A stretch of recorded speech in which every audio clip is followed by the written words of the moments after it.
আসসালামু আলাইকুম গাইস, আপনাদের মাঝে আজকে অন্য ধরনের একটা ভিডিও নিয়ে আসলাম। এই রাস্তাতে আসার সময় দেখি একজন ভিক্ষুক দেখি বৈশা রয়েছে, তাকে আমরা আজকে টাকা দান করব। এটা বলতে পারেন মানবতা ফিরল আর কি। চলুন ইলার লোকে দেখা করা যাক। চলুন আমরা চাচার লইয়া কথা বলি। চাচা কেমন আছেন? আলহামদুলিল্লাহ ভালো আছি। এখানে কি করেন চাচা? এখানে বৈশা রয়েছে, বৈশা থেকে ভিক্ষুক করে 2 ডাইল ভাত 2 খাই। ও চাচা, আমরা একটা ইউটিউব চ্যানেল থেকে আসছিলাম, আপনাকে কিছু কি সাহায্য করতে পারি?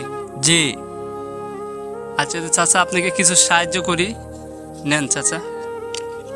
আর আপনারা তো দেখলেন এই চাচা কত অসহায়, আর চাচার বাড়ি নাই, ঘর নাই, চাচা এখানে বসে বসে এই ভিক্ষা করে, এগুলি থাকে, এগুলি খায়। আর মানুষের কত জীবন, এই সুন্দর জীবনটা মানুষের সবাই উপভোগ করতে পারেন। তাই আপনারা সবাই ভালো থাকবেন। এখানে আজকের মতো ভিডিওটা শেষ করলাম। ধন্যবাদ। চাচা, আপনি কি 500 টাকা দিচ্ছি না, একটু দেন না, একটু দরকার আছে। নো বাবা। চাচা ধরেন, 20 টাকা আছে, আপনি রাখেন। চাচা একটা ভিডিও বানাইছিলাম বুঝছেন, তাই মনে না আপনাকে 500 টাকা দিচ্ছে। আমাদের ভিডিওতে বেশি ভিউ আসে, কিছু মনে করবেন না।